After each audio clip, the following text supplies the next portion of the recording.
BNB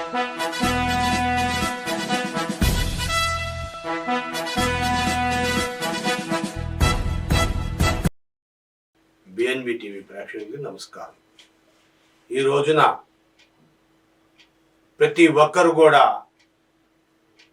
చాలా చాలా అసభ్యంగా ప్రవర్తిస్తున్నారు, అసభ్యంగా మాట్లాడుతున్నారు. మీ నాన్నగారు ఉన్నారా అని ఒక పిల్లవాడిని అడిగితే, ఉండండి అంకుల్ చూస్తాను, మా నాన్నగారు ఉన్నారేమో అని అంటాడు. అదే మీ నువ్వు వెళ్ళి మీ అయ్యున్నాడా అంటే పెద్దగా పట్టించుకోని సైలెంట్గా ఉంటాడు. అదే ఇంకొంచెం ఎక్కువగా చేసి నీ అమ్మ మొగుడున్నాడా అని అడిగాడు అనుకోండి, ఆ పసిపిల్లాడు, ఆ 10 ఏళ్ళు కూడా ఉండవు, ఆ పసిపిల్లాడిని అదే పిల్లవాడిని అడిగితే మూడో స్టేజ్లో ఆ పిల్లవాడు ఆ చేతిలో ఏముంటే అది తీసుకుని మొహానికి వేసి కొడతాడు. ఎందుకంటే వాడికి నచ్చలా, నీ అమ్మ మొగుడు అనే భాష నచ్చలేదు. మీ నాన్నగారు ఉన్నారంటే చాలా ప్లెజెంట్గా ఉంది, మీ అయ్యున్నాడంటే కొంచెం కష్టం అనిపించింది, కానీ నీ అమ్మ మొగుడు ఉన్నాడంటే ఇంకా చాలా కష్టం అనిపించింది.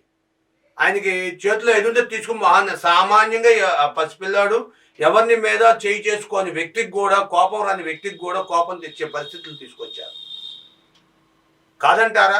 మీరు చెప్పండి, మీరే చెప్పండి. ఈవేళ మన చట్టసభలో ఏం మాట్లాడుతున్నారు?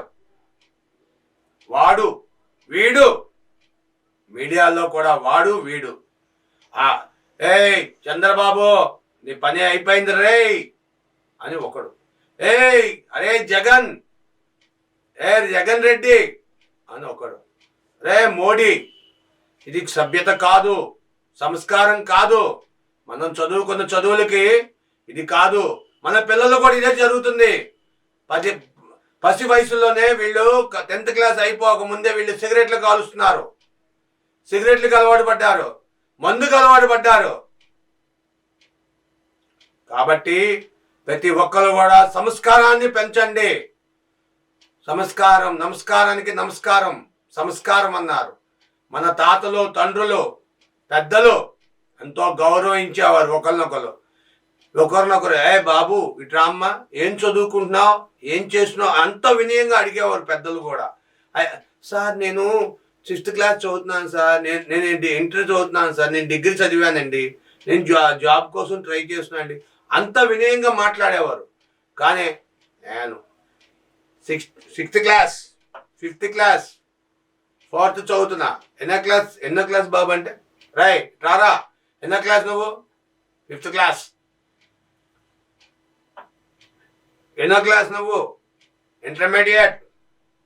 ఇంటర్మీడియట్ అని అలా అసభ్యంగా మనం చేసే ప్రతి పని కూడా మన బిడ్డల మీద ఫోకస్ అవుతుంది. కాబట్టి దయచేసి ప్రతి ఒక్కరు కూడా తమ భాషని తమను సంస్కరించుకోవాలి. తద్వారా యావత్ భారతదేశం సంస్కరింపబడుతుంది. తెలుసుకోండి, నిన్ను నువ్వు గౌరవించుకో, అప్పుడే నీ దేశం నిన్ను గౌరవిస్తుంది. దానికే పెద్దలు చెప్పారు, ఇంట గెలిచి రచ్చ గెలవమన్నారు.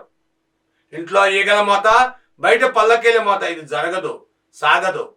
కాబట్టి దయచేసి ప్రతి వ్యక్తి కూడా తన నడవడికని మార్చుకోవాలి. దయచేసి గమనించండి.